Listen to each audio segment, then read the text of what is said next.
Hi everyone, my name is Victoria, and I'm currently enrolled in Western Governors University's BSN program, or Bachelor of Science in Nursing, and I am going to be graduating in January of 2024.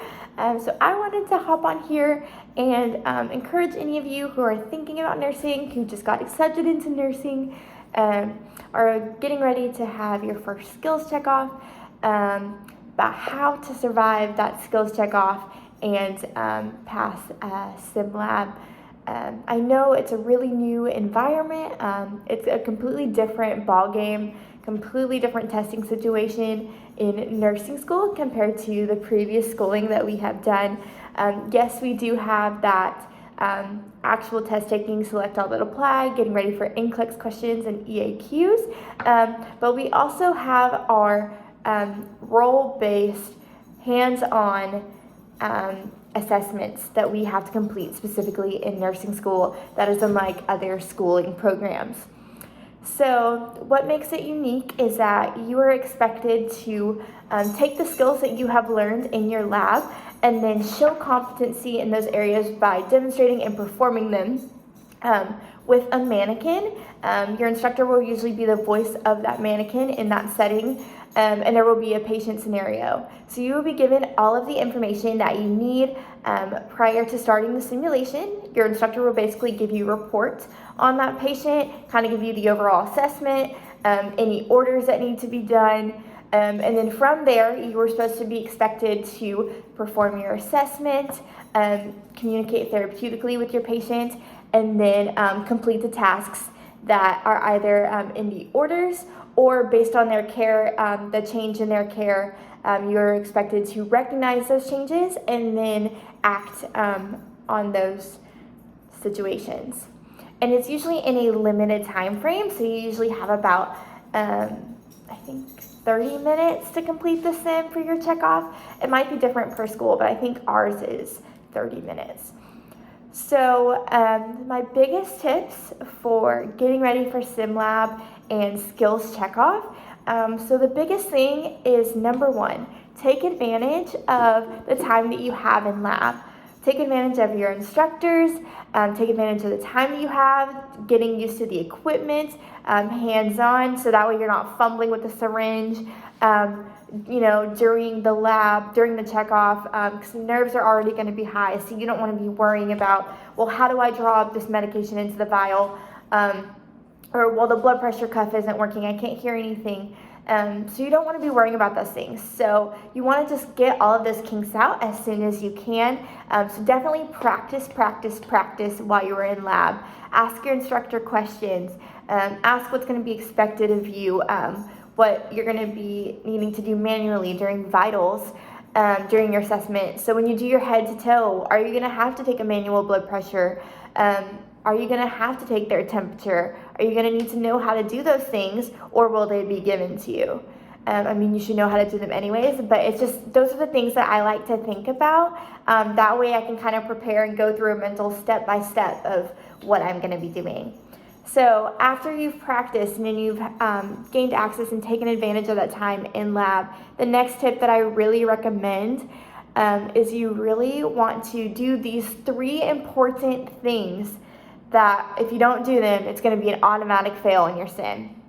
So the number one thing that you need to do, provide privacy to your patient, right? It's important to provide privacy because we want to make sure that they feel respected, and we are keeping their information confidential. We're not sharing that information with family members or people that they haven't been authorized to share. So we want to make sure, definitely be checking their age. If they're over 18 and a parent is there asking information, are we going to be sharing that information? No, we have to get permission from the patient first, okay? So those are important things to think about.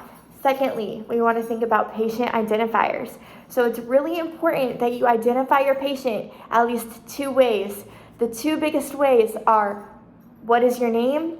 What is your date of birth, okay? You're going to compare that and confirm that with the armband of the patient or the MRN number that's going to match their medical record. in whatever kind of electronic system that y'all's health system use, okay? So it's really important to confirm that because we want to prevent medication errors. We want to make sure that we are talking with the correct patient, sharing personal information and test results, okay? So that is super important, and we are always going to check that before we administer any med or do any procedure, okay? Awesome.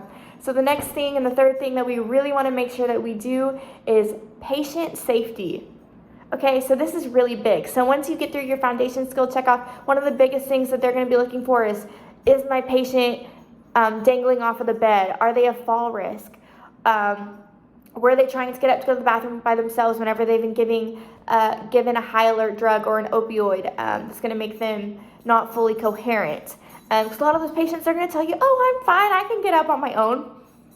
Next thing you know, they're falling over. So we definitely want to prevent that. We want to make sure that patient safety is something that we are doing, making sure that we are aware, and when we walk into the room, we are going to be assessing. While we're talking to them, saying, hi, we're going to introduce ourselves. We're going to say, hi, my name is Victoria. I'm going to be your nursing student today. Can you tell me your name and date of birth?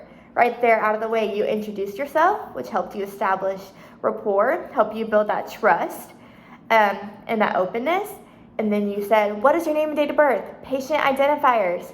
We're going to provide that privacy by pulling the curtain, right? Asking anybody if we're about to do an exam, is it okay for them to stay or can we have them step out, okay? So things like that are super important. And then while we're there, while we're doing that initial, hi, my name is, hi, what's your name, what's your date of birth, you're going to be assessing. You're going to be looking at your patient. Are they falling off the bed? Are they trying to get up? Is their lines okay? You're going to follow the line from the patient directly to the machine or the Foley or whatever it is connected to, whatever tube it is, whatever drain, okay? We're going to be making sure that all of that is patent and that it is connected safely. There's not any kinks, all of those good things, because those can all cause injury. Because if a patient tries to get up and their Foley bag is somehow tangled up in them and their IV line is twisted around them, it is going to cause an issue and it is not safe, okay, friend? Alrighty, we're also going to be making sure that their IV line is still good, that it can flush. We're going to be making sure those things are good too, right? So we're going to be making sure that their leads are still on them if they're on tele. We're going to be making sure that if they have oxygen, that it is actually on the patient, right? Because they can't get air, they can't get oxygen if it's not on them correctly, right? I've seen patients, I've walked into patients' rooms, and it is on their forehead. I'm like, what good does that do you? It does not do you any good, right? Okay, so we want to be making sure that we are seeing those things and we are connecting that they are right. Alrighty, so next thing we're going to do, after we've introduced ourselves and we've assessed, we've checked all of our lines, all of our tubing, all that good stuff, we are going to hand hygiene, always super important, foam in, foam out, right? Making sure that we're using the proper precautions, safety precautions, if we need gloves, sterile gloving, if we need to be doing that, we're going to be making sure we're doing that appropriately. We also want to provide an explanation to our patient of what is going to be done, right? So we can help alleviate that anxiety. We can answer their questions, any of their concerns. If they need further clarification, we can give that, or if it is without, not in our scope of practice, we can call the doctor and have them make sure that that is done appropriately, right? Alrighty, so one thing that's really important during skills checkoff is to talk out loud, talk through what you are doing whenever you are doing it, okay? So you're gonna say, I am assessing all different fields of the lung sounds. Here are the vitals, and then you're gonna list off all of the vitals. You're gonna say, I am assessing skin, color, temperature, turgor, all of that stuff. We're going to be making sure, and we're going to say it out loud so our preceptor, our instructor knows that what we are thinking, right? Because if we don't say it, they don't know what we're thinking. And you can't go back after and say, well, I was going to do this or I was thinking this. If they don't know it in a moment, how is it going to help you, right? So another thing, you want to recognize whenever you make a mistake. So like if you break sterile field, it's important to say, oh, I broke sterile field. I turned my back away from the patient, or my hands fell below my waist, or I used my clean hand and touched something that was dirty, right? So all of those things, you want to be saying that out loud and recognizing, hey, I broke sterile field, because at least in my school, as long as you recognized it and you were aware that, hey, I broke sterile field, this is what I would do instead, and you're going to say how you're going to correct it or how you would have redone it in that situation once you recognize the error. That's going to help a lot. So then your professor knows where you're thinking and that you're recognizing those safety concerns and those mistakes, right? It's important whenever you are getting ready to give a medicine, always state the 6 rights of medication administration and the 3 Ps. So 6 rights of medication: right time, right dose, right route, right patient, right documentation, and I can't think of the last one at the moment, but I will come back to it. And then the 3 Ps. It is always important whenever you are getting ready to give a medicine, you are going to check it when you pull it, that it is the right medication, that it is not expired, that it is going to be the right dose. You're going to check it when you prepare it. So you're going to check the dosing that's ordered versus what's on hand, do your calculations if needed, pull up your drug guide or your electronic health record and make sure that what you're providing is the correct route, is the correct solution based on weight for the patient or timing, anything like that, how long you're going to be pushing that medication, if it's an IV medication or if it's an infusion, how you're going to be giving that and over what period of time, right? We want to make sure we know those things. And then whenever we are going to be giving that medication to the patient in the room, we want to confirm it that 3rd time, because you know why? We are the last line of defense before that medication goes into that patient, right? So we want to make sure that it is the correct thing and that we are giving it in the right way before it goes to our patient, right? Okay. So you want to state all of those things out loud whenever you're giving the medication. If you want to confirm with your instructor and say, hey, I pulled up 2 mils of, let's just say, acetaminophen for a baby. Let's make sure that it's correct, right? Okay. So, like I said, you're going to use your drug guide to look up those medications, compatibility, all that good stuff, time of administration. Just remember, certain medications, you are going to flush and then you're going to push the med and then flush the same amount of time do you push that medication over to make sure that it is going into the body and flushing everything that's in that line in the same amount of time, right? Because we want to make sure that patient gets all of that medicine, okay? We want to be aware of therapeutic communication. So be aware of how you're talking with your patient. I know it's hard because you're role playing and you're in an environment where it seems kind of odd because, your instructor is talking through the mannequin and it's not a real patient situation. And you already have that extra stress of, oh my gosh, like, am I going to pass? What's going to be asked of me? So in the time crunch, but just remember your therapeutic things. Never ask why. When a patient is concerned about something or their emotions seem heightened or they seem afraid, always ask them, tell me more about this. You want to get as much information as you can because you are assessing by having therapeutic communication. You want to talk with them. If they're concerned, you want to take the time. Don't just give that med. Don't just put in the Foley. Take the time and address their concerns and say, okay, let's take a moment to talk. That way you are addressing their needs, their emotional needs, as well as their physical needs, right? So it's important to be mindful of therapeutic communication. Depending on what is said, if there's incredibly sensitive information or if you have signs of abuse or something is said that's making you worry, put that in the back of your mind, but then immediately don't just go off to do whatever. Don't just go document it. Immediately say, can you tell me more about it?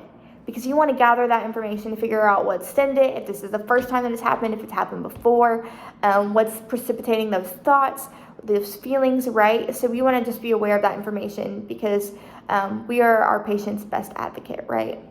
Okay. So my next tip is to practice skills in lab when you are given the opportunity, and then go home and practice those skills outside of lab, right? Because we are expected to come in ready for our skills checkoff and to knock it out of the park, right? And you don't want to be worrying, like I said earlier, about how do I draw up the syringe or how do I get the Foley bulb ready or things like that, right? Or how do I get the nasal cannula on the patient, or how do I put it in an NG tube, or how do I measure it? You don't want to be worried about those things. So my best tip is get a stuffed animal and let that stuffed animal be your patient. My whole first year of nursing school, I had my little Penelope. She was my stuffed dinosaur, and she was the best patient. She just sat there. We had great communication. She let me do what I needed to do. Get a stuffed animal. If you don't want to use a stuffed animal, use your spouse or a friend or a family member and be like, hey, you know what? Can I do an assessment on you? And then you can just practice with them and they can communicate with you. Have them go through situations of being an angry patient or an angry family member or an emotional family member. Go through those scenarios because it's going to help you think like an actual nurse when you're in that situation with the high pressure, when there's family members panicking. You want to be thinking about those things and how you can react, right? Okay, awesome. All right, so next thing and last final thing is you guys, it's a skills checkoff. Y'all have known how to do this. Y'all are prepared. Y'all have practiced.